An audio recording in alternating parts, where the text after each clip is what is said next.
Mani oldimga bir kuni bir odam kirib aytdiki, odamlar ba'zida o'ylamasdan, bilmasdan gapirib qo'yadi-da. Men dedi shu hajga borsam dedi. Men u kishini oldin hajga borganini bilar edim. Men aytdimki, siz hajga borgansiz, hoj aka desam, ha to'g'ri, unda onam bilan birga boruvdim. Lekin o'sha Ka'bada onamni yetalab yurdim, onamga qaradim, u qildim, bu qildim. Xullas men rohatlanib ibodat qila olmadim. O'shinga boshqatdan borsam deyatuvdim. Boshqatdan haj qilsam deyatuvdim. U kishi shu gapni gapiryapti-yu, meni ko'zimdan yosh oqyapti, to'xtata olmayapman. Men aytdim, "Ey birodar, to'xtang. Bundan ortiq rohat bormi?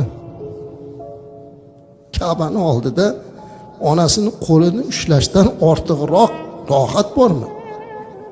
Ka'bani oldida otasini qo'lini ushlab duosini olishlikdan ortiqroq rohat bormi? Mana shu rohatni topolmadim deyapsiz. Alloh sizga shu rohatni beribdi-ku, siz bo'lsa topolmayapman deyapsiz. Bunaqa qilmaslik kerak.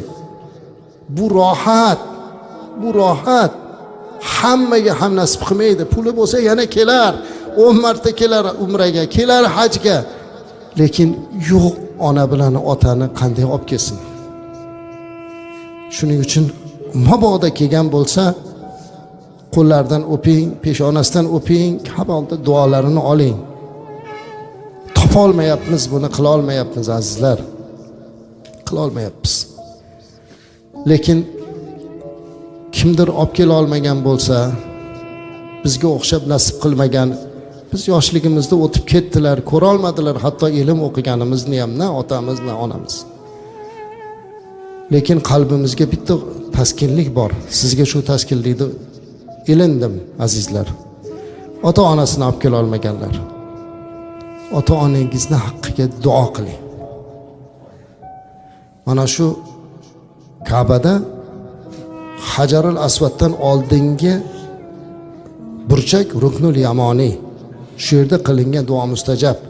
Uni to'g'risida qayerida bo'lsa ham, uzoqroqda turasizmi, o'sha yerda turib, Ka'bada turib, Allohim, ana vujudimga sabab bo'lgan onam bo'lganlarda hozir yonimda turgan bo'lardilar. Otam bo'lganlarida yonimda turgan bo'lardilar. Allohim, mana bugungi qilgan ibodatlarimdan ularni bahramand qilgin deb duo qiling. Ularni ruhini shod qilasiz.